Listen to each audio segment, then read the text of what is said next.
Halo, selamat sore Sobat Tangguh. Apa kabar Anda di kali ini? Semoga dalam kondisi sehat dan luar biasa. Senang sekali saya Boy Bakamaro Ginting bisa menemani Anda dalam dialog yang sangat bermanfaat di sore hari ini, khususnya bagi Anda yang berencana akan melakukan perjalanan luar negeri. Topik kali ini berjudul Kupas Tuntas Prosedur Karantina Pelaku Perjalanan Luar Negeri. Seiring dengan meningkatnya penularan varian Omikron di 90 negara, tren kedatangan pelaku perjalanan luar negeri ke Indonesia terus mengalami peningkatan hingga 50% jika dibandingkan dengan bulan sebelumnya, baik melalui pintu udara, laut maupun darat. Indonesia sendiri telah mengonfirmasi Omikron pada 15 Desember lalu dan hingga hari ini Indonesia telah mengonfirmasi ada 8 kasus. Mencegah penyebaran semakin meluas menjadi tanggung jawab bersama seluruh elemen masyarakat, mengingat situasi COVID-19 secara nasional hingga saat ini masih cukup terkendali. Lantas bagaimana membangun sinergi dengan penyebar luasan informasi yang tepat terkait prosedur screening kesehatan pelaku perjalanan luar negeri dan karantina sehingga dapat meminimalisir kesalahpahaman oleh masyarakat? Telah bersama kita sore hari ini sejumlah narasumber. Yang pertama telah bersama saya di studio Ibu Vivi Herlambang. Selamat sore, Mbak Selamat Vivi. sore. Mbak Vivi ini merupakan koordinator Hotel Repatriasi Perhimpunan Hotel dan Restoran Indonesia, PHRI ya Mbak ya. Kemudian narasumber kedua terhubung melalui wawancara jarak jauh, Bapak Heri Trianto selaku Ketua Bidang Komunikasi Publik Satgas Penanganan COVID-19. Selamat sore Mas Heri. Selamat sore, salam sehat. Ya, salam sehat. Dan yang ketiga adalah Bapak Bayu Satria Wiratama PhD selaku epidemiolog UGM. Selamat sore Mas Bayu. Terima kasih atas waktunya. Iya, sama-sama sore Mas. Baik, pertanyaan pertama saya mau kearahkan ke Mas Heri ini. Pertanyaannya, bagaimana alur screening kesehatan yang benar bagi pelaku perjalanan luar negeri baik melalui udara, darat, dan laut? Silahkan Mas Heri. Iya, jadi kalau kita bikin bagan gitu ya, skema dari pertama kali pelaku perjalanan datang, kemudian dilakukan tes suhu, kemudian dilakukan tes PCR, kemudian dilakukan beberapa hal lain ya, itu ada sekitar 13 titik gitu, 13 langkah gitu yang dilakukan. Tetapi intinya bahwa kita ingin memastikan para pelaku perjalanan dari luar negeri itu benar-benar steril, tidak sebagai karir ya dari penularan COVID-19. Karena memang kalau lihat frekuensi kedatangan tadi disampaikan juga memang terjadi kenaikan. Jadi rata-rata per hari itu di Bandara Soekarno-Hatta itu ada 22 hingga 28 penerbangan internasional yang datang dari berbagai penjuru dunia di Bandara Soekarno-Hatta. Seperti hari ini ada 28 penerbangan dengan 3.400 penumpang. Nah, tes ini yang dilakukan memang sejauh ini terbukti efektif untuk melakukan screening. Seperti 2 hari lalu kita kedapatan 17 pelaku perjalanan menggunakan salah satu maskapai penerbangan dari Turkish Airlines yang kemudian positif COVID-19. Sehingga mereka segera bisa diisolasi di Wisma Atlet seperti itu. Jadi ini yang terus dilakukan. Dan memang karena peningkatan yang cukup signifikan ya jumlah penumpang, ada beberapa momen di mana sejumlah penerbangan datang secara bersamaan itu terjadi penumpukan. Seperti terjadi di hari Sabtu pekan lalu terjadi penumpukan, tetapi hari-hari terakhir ini bisa diatur sedemikian rupa sehingga alurnya bisa cukup lancar ya. Saya datang sendiri 2 hari lalu ke kedatangan internasional dan memang tidak terjadi masalah yang berarti karena memang sejumlah perbaikan dilakukan. Di Satgas Penanganan COVID beberapa kali melakukan rapat koordinasi untuk memastikan satu, proses screening di bandara lancar, pengangkutan juga lancar dengan menambah armada, dan akhirnya proses karantina di sejumlah titik ya, baik yang terpusat dan dibiayai oleh pemerintah maupun yang terpusat bekerja sama dengan PHRI. Baik, sekarang saya mau bertanya ke Mas Bayu. Ini bagaimana karantina bagi pelaku perjalanan luar negeri menjadi sangat penting, mengingat kondisi saat ini Indonesia bisa dibilang masih cukup aman nih Mas, karena pemerintah menambah hari karantina. Cukup efektif, tepat atau seperti apa Mas Heri? Mas Bayu? Ya, terima kasih Mas. Jadi saya rasa langkah pemerintah untuk menambah hari karantina itu sudah cukup tepat, mengingat sekarang mulai ada varian baru yang beredar, yaitu Omicron. Sehingga kemarin kan sempat 3-5 hari, jadi sekarang 10 sama 14 hari. Nah itu saya rasa langkah yang cukup tepat. Tentu saja dengan ditunjang dengan tes tadi. Jadi tidak hanya karantina tapi juga tesnya 2 kali, ketika datang dan ketika mau keluar. Itu sudah sangat itu cukup bagus sekali untuk melakukan screening ketika mereka datang. Kita pastikan yang masuk itu benar-benar risiko rendah. Namun memang yang perlu diperhatikan adalah konsistensi pengawasannya di dalam melakukan karantina. Karena sebagus apapun kita mendesain suatu langkah melakukan karantina, itu kalau monitoringnya, pengawasannya tidak ketat, yang paling bahaya terjadi adalah ketika karantina itu ada kebobolan. Nah itu bisa terjadi biasanya karena terutama mereka yang tidak di karantina terpusat.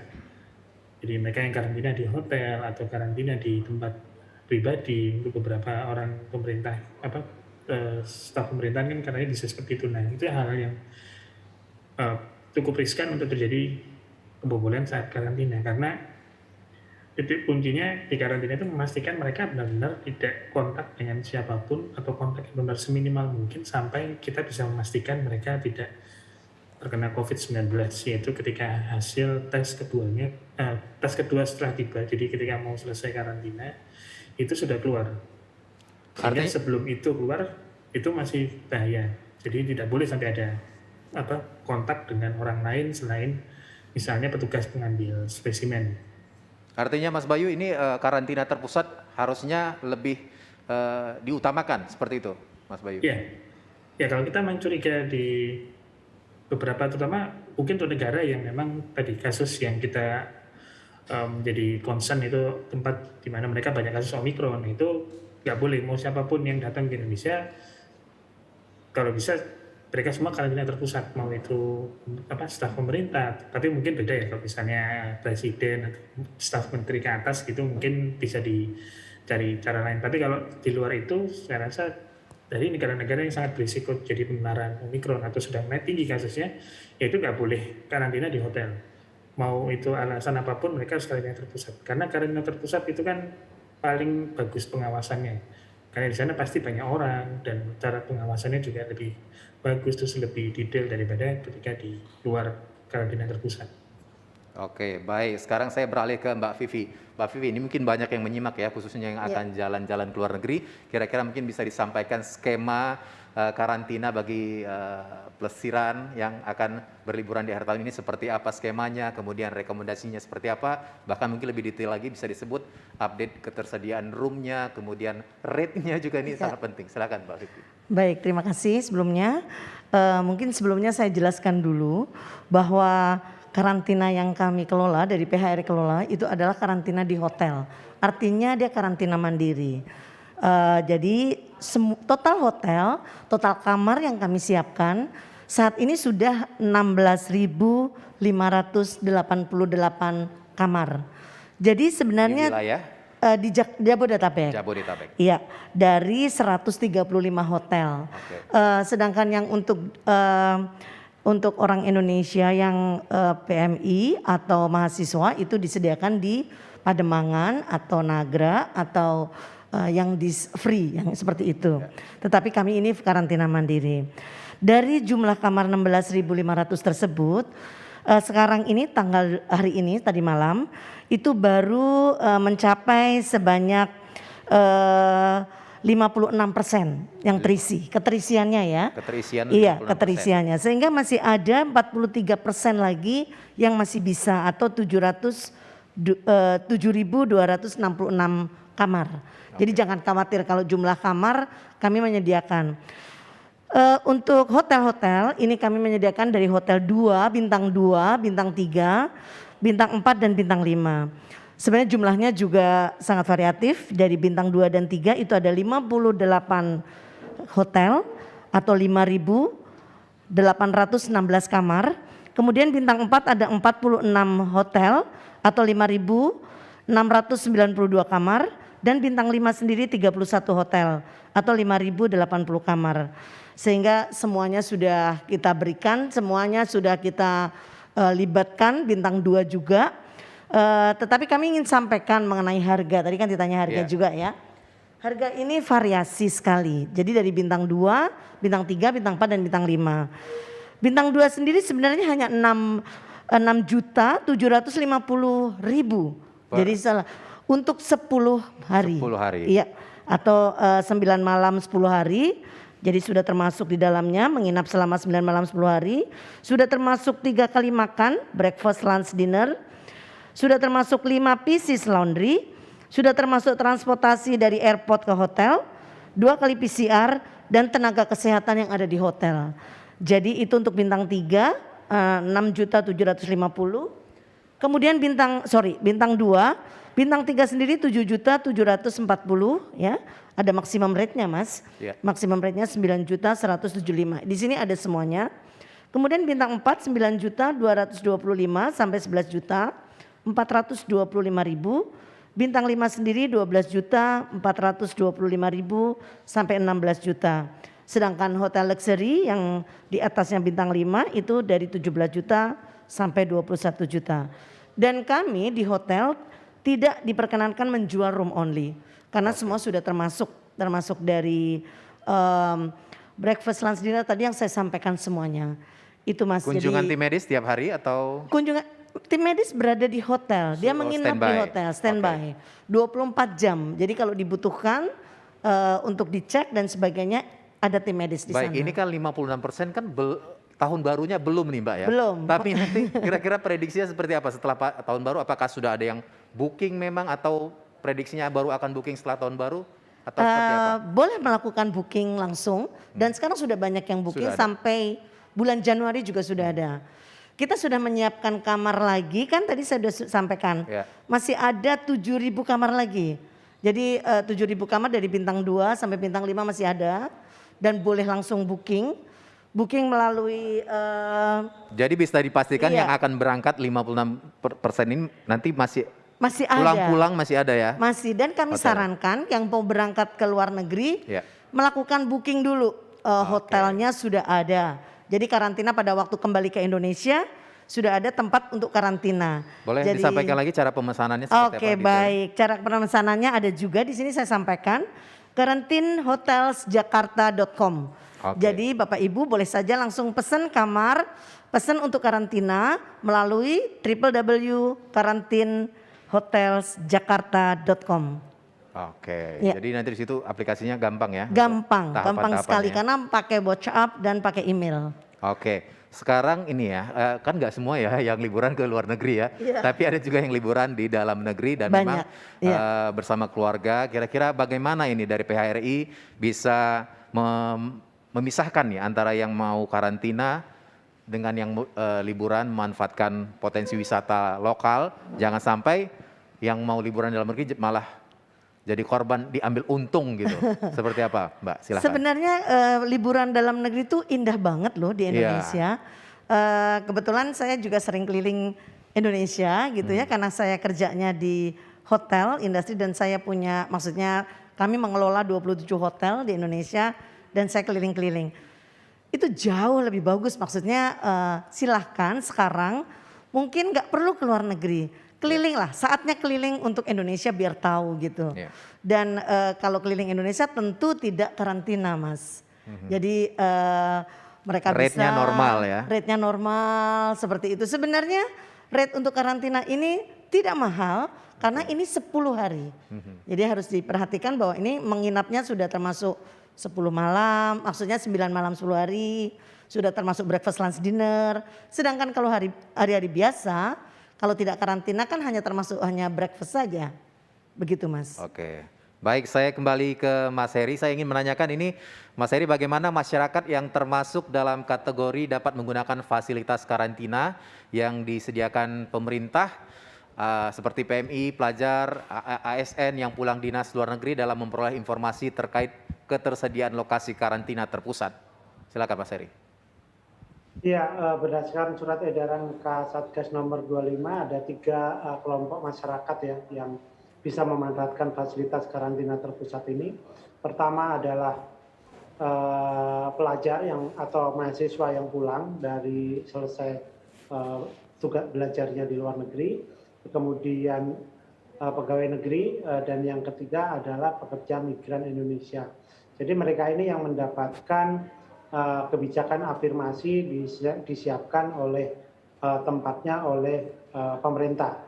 Ini ada beberapa tempat yang disediakan sekarang di Wisma Atlet Pademangan, Wisma Atlet Kemayoran, kemudian Rusun Nagra, Rusun Pasar Rumput, dan ada beberapa tempat yang sedang disiapkan jika ada tambahan pelaku perjalanan seperti di Rusun Penggilingan dan Mogot, sama satu milik Pemprov DKI di daerah TB Simatupang, Jakarta Selatan. Jadi ini yang benar-benar bisa ya Mas, karena kami menemui begitu banyak pelaku perjalanan ini yang berusaha memanfaatkan situasi ini untuk kemudian bisa mendapatkan fasilitas karantina secara gratis. Tentu saja itu tidak dimungkinkan karena kebijakan pemerintah saat ini sebenarnya sedang meminta masyarakat untuk menahan diri tidak bepergian ke luar negeri terlebih dahulu kecuali dalam kondisi urgen. Jadi kunjungan-kunjungan singkat ke luar negeri sebaiknya memang ditahan terlebih dahulu karena memang risikonya itu masih cukup terbuka. Beberapa daerah, beberapa negara bahkan sekarang sudah sedang melakukan penguncian karena memang kasus penularan cukup tinggi. Beberapa di antaranya ada di 90 negara bahkan sekarang sudah mengkonfirmasi ada varian Omikron di negaranya masing-masing. Jadi di lapangan kami memang menemukan sekelompok kecil masyarakat yang ingin dianggap sebagai pekerja migran walaupun mereka sedang atau baru bepergian dari luar negeri itu seminggu atau 2 minggu. Dengan berbagai macam alasan mereka tidak mau untuk memanfaatkan fasilitas karantina di hotel. Oke, jadi imbauan dari pemerintah sendiri sepertinya belum maksimal ya untuk tidak melakukan liburan ke luar negeri atau sudah cukup, Mas Heri? Ya, sebenarnya banyak disinsentifnya ya kalau kita bepergian ke luar negeri sekarang ya, karena memang kewajiban karantina itu bisa 10 sampai 14 hari tergantung negara mana yang dituju kayak gitu. Nah, ini sebenarnya buat masyarakat awam ini adalah konsekuensi biaya yang cukup besar juga. Tadi disampaikan Bu Vivi juga karantina terendah itu harganya 6,7 juta, tertinggi bisa sampai 21 juta. Jadi masyarakat mesti berhitung 2 kali sebelum bepergian memastikan bahwa dia memiliki tempat karantina. Benar yang disampaikan Bu Vivi tadi, harus pesan dulu sebelum pulang kayak gitu. Sebelum waktu bahkan ketika berangkat, ini untuk mengantisipasi terjadinya antrian atau bahkan tidak mendapatkan tempat. Tetapi rasanya kalau lihat occupancy rate tadi ya 56%, tentu saja kami berterima kasih terhadap PHRI yang terus menambah jumlah kamarnya ya. Bahkan Pak Haryadi dengan Kasatgas beberapa kali saya saksikan berkomunikasi bahwa bahkan kemungkinan juga akan ditambah ya, begitu ya Mbak Vivi, sesuai keperluannya. Terutama untuk di level bintang 2 atau bintang 3 yang memang permintaannya cukup tinggi. Iya. Oke, Benar. Mas Heri, tapi kira-kira ada plan B nggak? Mengingat ini kan kemampuan dalam menampung repatriasi yang kemungkinan masih akan terus meningkat jelang akhir tahun. Misalnya PHRI sudah tidak punya room lagi, kira-kira ada plan B-nya dari pemerintah? Ya, plan B-nya di pemerintah adalah menambahkan tempat-tempat karantina terpusat. Tadi ada tiga tempat ya, termasuk balai penjaminan mutu pendidikan. Itu kapasitasnya saya pernah ke sana itu 450 tempat tidur kayak gitu.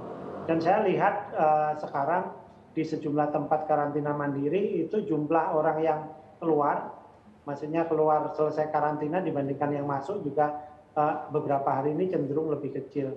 Jadi kemungkinan tempatnya itu masih cukup tersedia, apalagi tapi kita akan lihat 1 atau 2 hari ini menjelang Natal seperti hari ini ada 28 penerbangan dengan 3.400 penumpang, rasanya ini adalah tertinggi dalam 1 minggu terakhir ini, karena biasanya hanya ada 22 penerbangan. Nah, penanganan di sana juga semakin baik, sehingga tidak terjadi penumpukan, penumpang bisa tetap menjaga jarak, sampai dia dinyatakan negatif tes PCR, kemudian diarahkan menuju tempat karantina yang dituju. Jadi sejak awal itu sudah dipisahkan, Mas Boy, jalurnya. Setelah dia dinyatakan negatif, kemudian ada QR code-nya, dia harus kemana, ke Wisma atau ke hotel. Jadi mereka sudah dipisahkan, di luar sudah ada menunggu petugas yang mengarahkan ke bus-bus yang di tempat karantina terpusat, atau fasilitas angkutan, utamanya itu taksi, ke hotel-hotel yang ditunjuk. Hotel-hotel tadi juga memang komponennya termasuk angkutan ke bandara ya, Bu Bibi ya. Jadi sudah lengkap, ketika udah pesan, semuanya terpenuhi sampai hari ke-10. Oke, ini bicara fasilitas, kira-kira bisa dibandingkan nggak Mas Heri dengan yang di room hotel dengan karantina terpusat, fasilitasnya seperti apa? Ya tentu berbeda ya, karena kemampuan finansial pemerintah juga terbatas. Kita melakukan karantina itu praktis sudah 1 tahun terakhir ini gitu, dan biaya yang ditanggung juga tidak kecil, tetapi tentu saja kita usahakan selayak mungkin tempat tidur yang layak, kendati di Nagrek sama di Pasar Rumput itu tidak memungkinkan dipasang AC.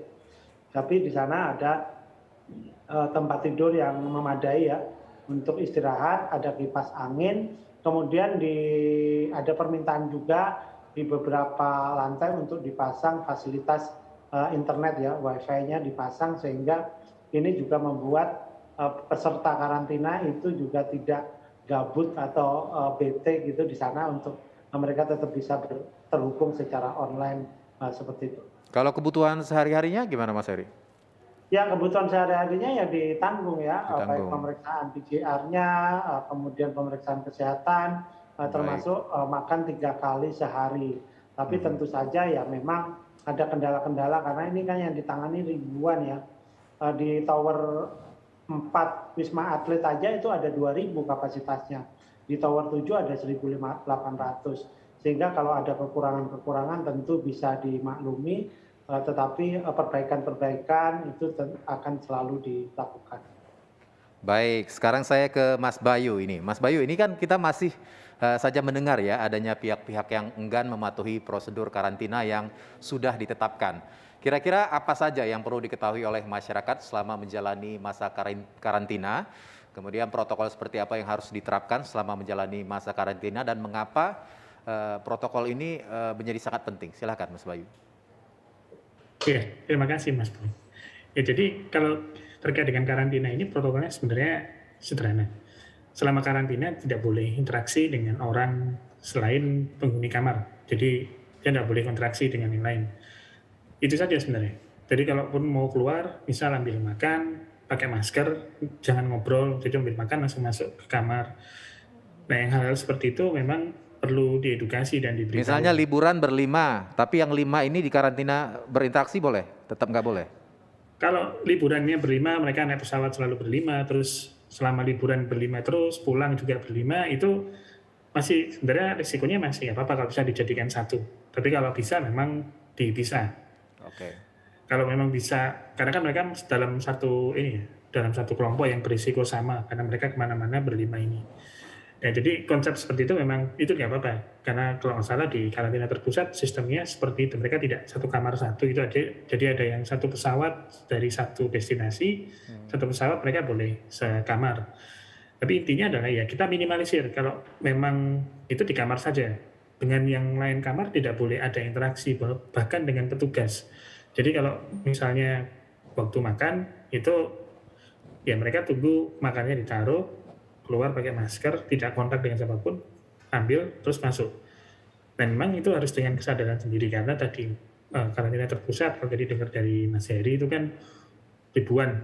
Itu memang ya bisa dimaklumi kalau pengawasannya tidak kurang ketat, jadi perlu ada kerjasama dengan masyarakat yang karantina, dan itu juga berlaku di hotel karena kalau kita lihat yang karantina itu banyak, petugas hotel itu tidak sebanyak itu. Dan itu juga mungkin masukan buat pemerintah itu adalah perlu adanya denda atau suatu ini peraturan yang mengikat bahwa kalau mereka melanggar karantina, misal keluar kamar tidak untuk ambil makanan tapi ngobrol berapa lama pun, maksudnya tidak harus berapa menit, tapi pokoknya keluar tidak untuk ambil makanan, tidak ada keperluan penting, nah itu harusnya ada peraturan yang memberatkan, mereka akan dikasih denda. Karena di banyak negara itu mereka peraturannya seketat itu di karantina, keluar tanpa izin hanya untuk misalnya pinjem alat dari charger dari kamar sebelah itu nggak boleh. Nah, hal seperti itu harus dipahami, jangan kemudian berpikir, oh kan cuma pinjam charger, itu kan cuma sebentar nggak kontak pakai masker. Nah itu harusnya nggak boleh juga. Dan itu harusnya ada aturan tertulis yang memang memberikan denda. Jadi kalau misalnya melanggar, ya udah langsung aja denda. Misal 10 juta, 20 juta, karena ini kaitannya dengan penyebaran penyakit yang kita tahu saat ini masih ada di Indonesia walaupun kasusnya sedang menurun. Jadi perlu ada kerjasama dari banyak pihak terkait dengan karantina. Yang di karantina harus tahu bahwa mereka dalam kondisi apapun tidak boleh keluar kamar kecuali ada yang kondisi darurat atau ngambil makanan. Selain itu tidak boleh. Kalaupun keluar kamar harus pakai masker untuk meminimalisir risiko menulari. Jadi kita kan nggak tahu mereka mereka negatif atau positif kan belum bisa dipastikan. Nah itu mereka keluar kamar harus pakai masker dan tidak boleh tanpa ada urusan penting seperti ngambil makanan.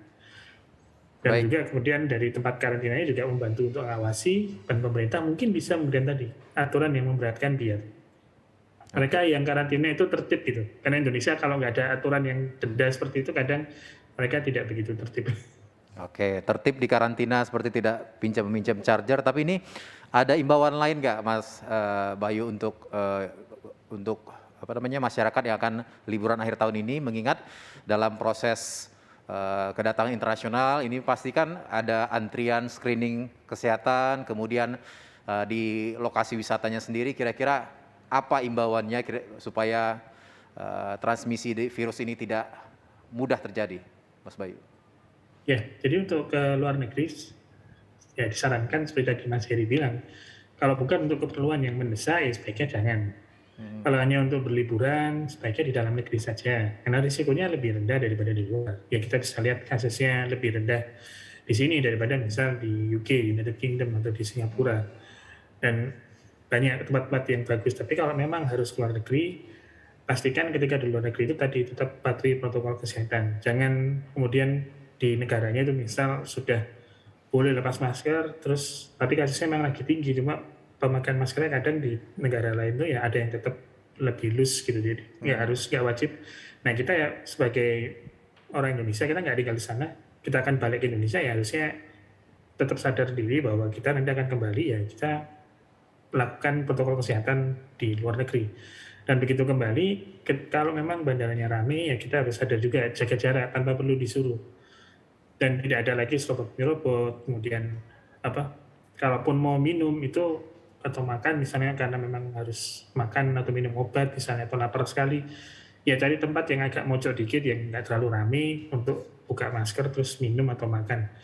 Tapi kalau memang bisa ditahan, mending ditahan, karena di tempat seperti di bandara ketika mengantri itu juga salah satu risiko, karena kan kita tidak bisa menjaga jarak, jumlahnya juga kan apalagi weekend misalnya atau menjelang akhir tahun kan ramai. Nah itu juga harus hati-hati, dan kadang-kadang petugasnya itu sedikit gitu, jadi orang yang diatur banyak. Kalau kita lihat itu ya kasihan petugasnya kalau memang harus mengandalkan petugas saja. Jadi memang masyarakatnya harus yang disiplin. Kalau mereka mau keluar negeri balik ramai ya antri, tunggu pelan-pelan, jaga jarak, pakai masker. Nah hal seperti itu yang harus ditanamkan. Dan memang ini sih perubahan perilaku itu memang agak susah, Mas. Jadi memang ya harus pelan-pelan dan harus sering-sering diedukasi, diberitahu.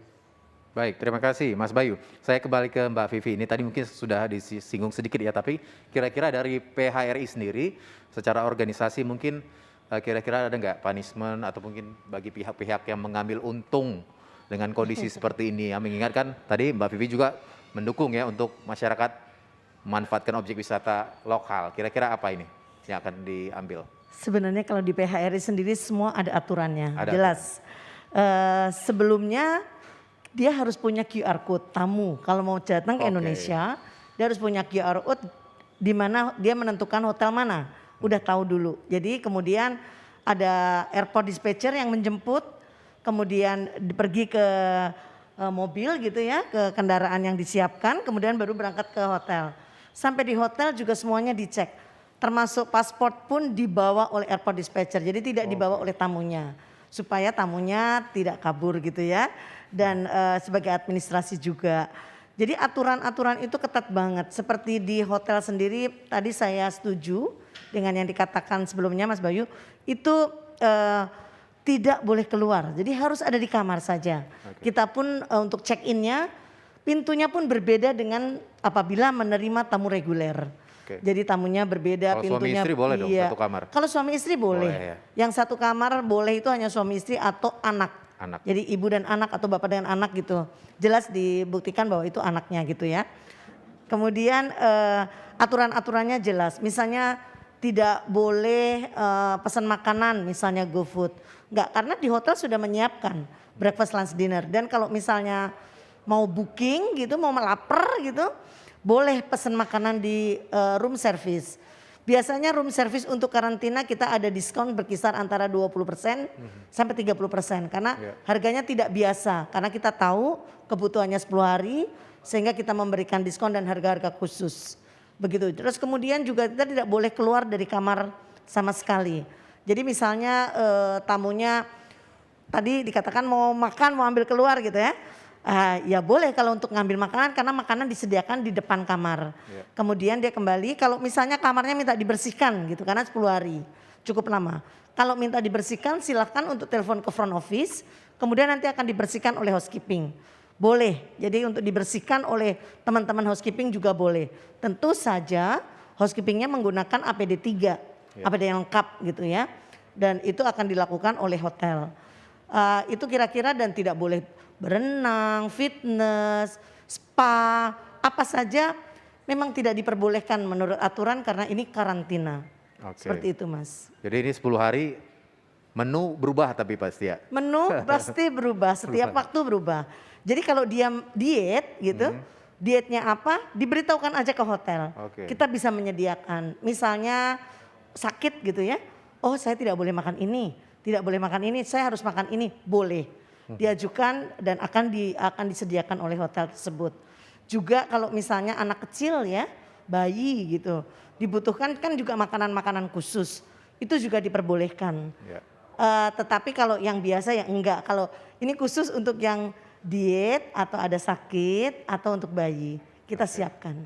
Ya, Mbak Vivi, ini untuk menghindari salah paham ya, seperti yang terjadi sebelumnya, kira-kira apa upaya dari pihak hotel untuk bisa menyampaikan informasi ataupun fasilitas-fasilitas yang didapat oleh penyewa hotel ataupun yang menjalani karantina? Ya, sebenarnya kita terbuka Mas, boleh bertanya dan kita bersedia untuk menjawab. Semuanya ada di email kita juga. Di tadi yang kita katakan di website kita juga tersedia untuk tanya jawab. Nanti akan saya sampaikan mengenai nomor maupun alamat email apa saja yang bisa dihubungin untuk PHRI sehingga mereka kami panitia PHRI bisa menjawab pertanyaan-pertanyaan dari masyarakat. Oke, baik, terima kasih Mbak Vivi. Dan saya kembali ke Mas Heri, kira-kira bisa disampaikan sekali lagi imbauan bagi masyarakat yang kemungkinan besar membutuhkan fasilitas karantina, apa saja yang harus dipersiapkan baik repatriasi yang akan kembali maupun masyarakat yang harus melakukan perjalanan internasional. Silahkan Mas Heri. Ya, yang pertama yang mentalnya harus dipersiapkan dulu karena 10 hari di karantina seperti disampaikan Bu Vivi tadi pasti tidak nyaman sebenarnya, tetapi itu memang harus dilakukan. Kemudian mereka juga harus memastikan mematuhi protokol kesehatan. Selama di sana ada do and don'ts-nya ya di tempat-tempat karantina itu. Bahkan kalau di hotel tidak boleh keluar. Memang ada beberapa keluhan mereka sumpek di hotel apalagi mereka mendapatkan kamar hotel yang mungkin dengan ventilasi atau jendela yang terbatas kayak gitu. Tetapi memang ini situasinya sedang darurat, sedang pandemi dan kita tidak berada pada pilihan-pilihan yang terbaik ya untuk melakukan antisipasi terjadinya penularan. Kita harus lihat hari ini atau tanggal 22 kemarin ya, itu penularan dunia itu berada di titik tertinggi sejak 29 April 2021. Nah, ini harus menjadi perhatian.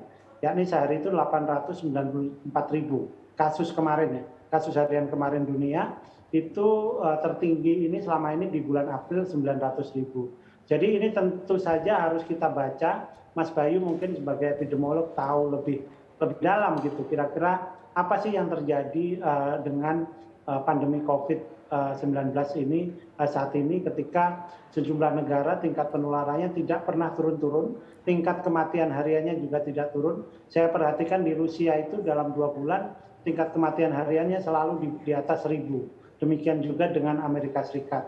Nah ini tentu saja ada yang salah karena memang negara-negara itu sebenarnya tingkat vaksinasinya cukup tinggi. Jadi kalau kita perhatikan di Amerika Serikat itu belum tentu lebih baik dari Indonesia dalam hal screening misalnya. Saya bicara dengan beberapa orang yang sedang di sana, mereka tidak punya aplikasi semacam Peduli Lindungi. Jadi kalau mereka masuk ke tempat publik, mereka harus menunjukkan bukti fisik tentang vaksin baru boleh masuk. Dan tak jarang itu menimbulkan keributan karena menimbulkan antrian yang cukup panjang. Di Indonesia sudah dibikin sistemnya sebaik mungkin dan kewajiban atau anjuran untuk menggunakan masker dan patuh protokol kesehatan itu terus didengungkan. Ketika negara-negara lain yang merasa vaksinasinya sudah di atas 80% populasi, mereka mulai diperkenankan untuk tidak memakai masker ketika bepergian ke luar ruangan. Tentu ini mungkin salah satu faktor yang menjaga kenapa dalam lebih dari 18 pekan terakhir ini kita bisa menahan tingkat penularan di level yang rendah dengan positivity rate sangat rendah di bawah 0,1%. Demikian. Baik, saya bertanya kembali ke Mas Bayu, kira-kira untuk membangun kerjasama antara masyarakat, khususnya pelaku perjalanan itu sendiri dan juga petugas, sehingga sama-sama tetap sepaham dan tetap kondusif agar tidak mengakibatkan transmisi saat menunggu proses berjalan, kira-kira apa saran yang kira-kira masih perlu ditingkatkan, Mas Bayu?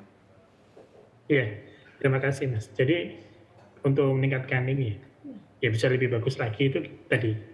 Tiap orang perlu tahu posisinya dia. Jadi masyarakat perlu tahu bahwa masyarakat juga berperan dalam menjaga kondusivitas terkait dengan COVID-19 ini, terutama mereka yang baru pulang dari luar negeri. Kemudian, jadi tidak hanya kita mengandalkan pemerintah, tidak bisa penanganan COVID-19 di Indonesia ini hanya diserahkan pemerintah, tidak bisa. Jadi masyarakat juga harus berperan. Sebagai contoh tadi, jika tidak penting, ya tidak usah keluar negeri. Terus kalau memang harus keluar negeri, sudah dipersiapkan lokasi untuk karantina dan sudah tahu apa saja yang tidak boleh dilakukan selama karantina, dan ketika di luar negeri juga menjaga kondisi.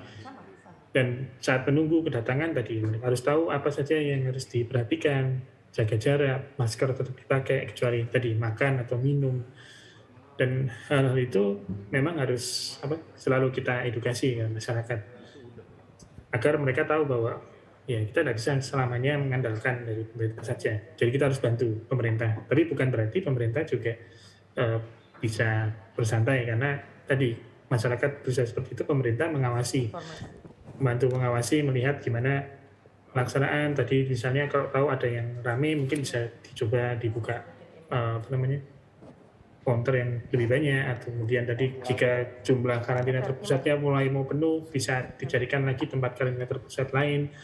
Nah, hal seperti itu tadi juga butuh dukungan. Intinya setiap orang tahu perannya masing-masing dan ketika harus keluar negeri tahu apa saja yang harus dilakukan selama di luar negeri, bahkan sampai dengan pulang itu sudah tahu. Mungkin itu dari saya. Baik, tapi untuk sedikit terakhir Mas Bayu, kalau untuk secara negara per negara persyaratan negara kita dengan negara lain kurang lebih mirip atau sedikit berbeda? Ya, kalau dilihat sebenarnya secara garis besar mirip di mananya bahwa hampir semua negara mewajibkan mereka yang datang itu harus sudah vaksin 2 kali. Kemudian juga ada tes saat karantina, saat datang dan saat mau selesai karantina. Memang yang agak berbeda di durasi karantina dan ada tidaknya travel corridor agreement. Jadi beberapa negara itu sudah mungkin sebagian negara sudah ada yang punya kayak perjanjian travel antar negara itu lebih banyak dari di Indonesia. Nah itu mungkin membedakan, tapi secara garis besar pendekatannya mirip. Jadi ya harus karantina selama beberapa hari, datang tes, sebelum berangkat tes, datang tes, mau keluar karantina tes. Hampir mirip seperti itu semua pendekatannya.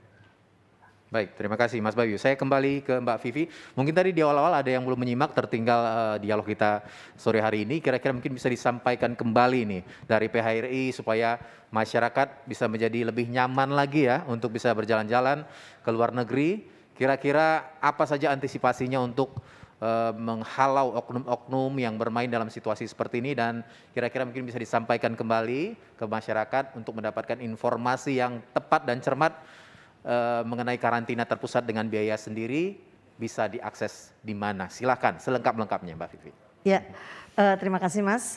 Seperti yang kami sampaikan tadi bahwa akses yang bisa dicari, berapa harganya, kemudian hotelnya bintang berapa dan semuanya itu ada di www atau www.karantinhotelsjakarta.com. Ini bisa diakses di sini.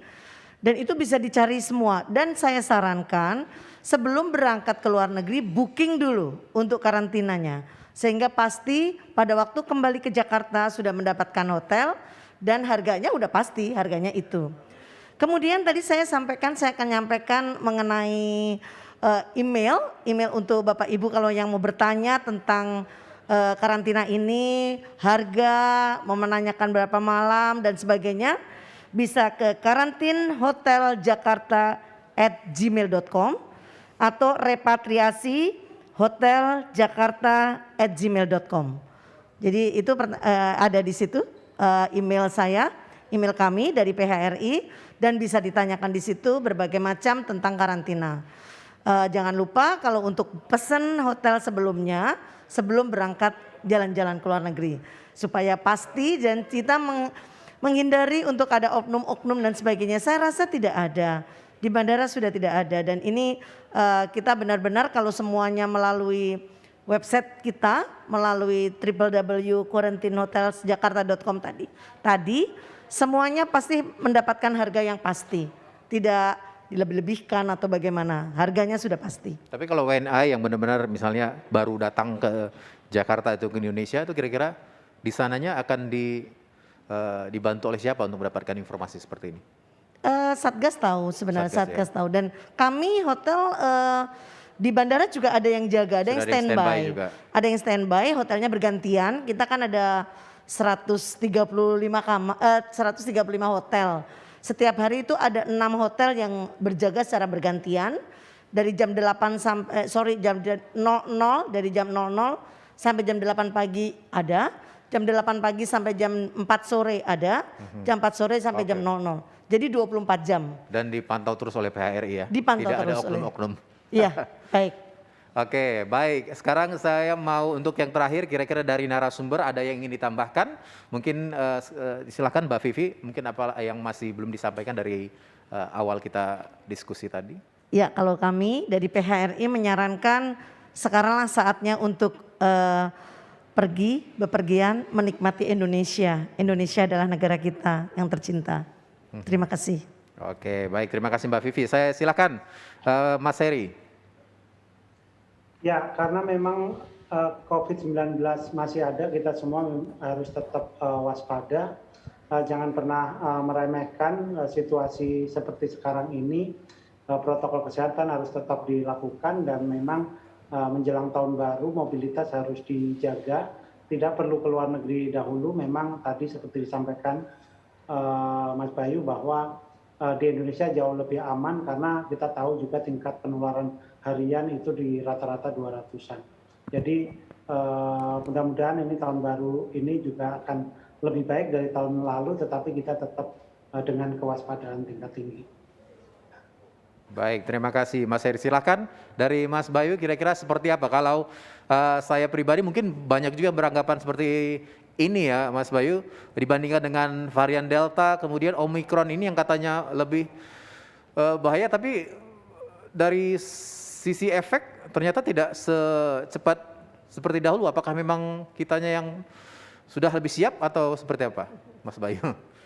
Jadi kalau kita sedikit bicara tentang Omikron ini, memang dari penelitian-penelitian yang sudah dirilis itu menunjukkan dia lebih menular dan diduga juga punya risiko untuk menimbulkan keparahan yang lebih tinggi.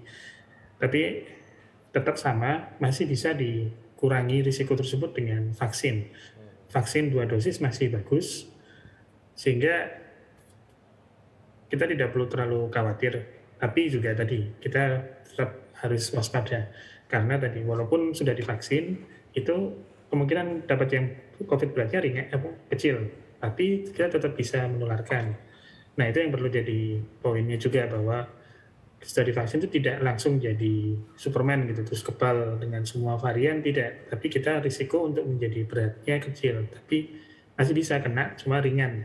Dan kalau kena ya masih bisa menularkan berarti. Ya, sehingga untuk teman-teman yang mau pergi ke luar negeri itu harus, tadi tambahannya mungkin harus tahu kondisi di negara yang dituju. Terutama di sana sedang kasusnya seperti apa, varian apa yang beredar, terus bagaimana prokes di sana. Apakah di sana prokesnya itu termasuk ketat atau termasuk longgar? Tadi seperti kata Mas Boy kan di Rusia itu sedikit berbeda. Nah, itu kita juga harus tahu kondisi di negara tujuan kita, karena tadi tiap negara yang kita tuju itu berbeda. Terutama berbeda dengan Indonesia dan berbeda juga dari kondisi variannya. Apalagi misalnya harus pergi ke United Kingdom gitu, itu di sana Omikron lagi tinggi-tingginya, berarti kan harus hati-hati. Walaupun misalnya tidak wajib pakai masker di luar, ya kita pakai masker. Kenapa? Karena kita punya tanggung jawab sebagai warga Indonesia dan kita akan kembali ke Indonesia. Jadi tetap harus lebih disiplin lah daripada warga di negaranya sendiri. Jadi itu kuncinya, kalau mau keluar negeri sebaiknya nggak usah. Kalau memang harus, pahami dulu kondisi di luar negeri seperti apa. Oke, baik. Terima kasih Mas Bayu informasinya dari epidemiolog dari UGM, dan juga Pak Heri sebelumnya dari Satgas Penanganan COVID-19, dan juga Mbak Vivi dari PHRI. Terima kasih untuk diskusinya yang sangat bermanfaat tentunya untuk masyarakat yang khususnya akan melakukan perjalanan ke luar negeri, dan semakin nyaman dan sudah lebih percaya diri ya. Tapi jangan lupa pula untuk selalu memakai masker dengan benar, kemudian yang kedua menjaga jarak dan menghindari kerumunan. Yang ketiga mencuci tangan pakai sabun dengan air yang mengalir. Yang keempat mengurangi mobilitas, dan yang kelima ayo segera vaksin. Hari ini belum vaksin nggak ada kayaknya ya. Sudah. Sudah ya. Dan saya akhiri talk show kita sore hari ini. Saya Boy Bakamaro Ginting beserta tim yang bertugas dan para narasumber pamit undur diri. Selamat sore dan salam tangguh.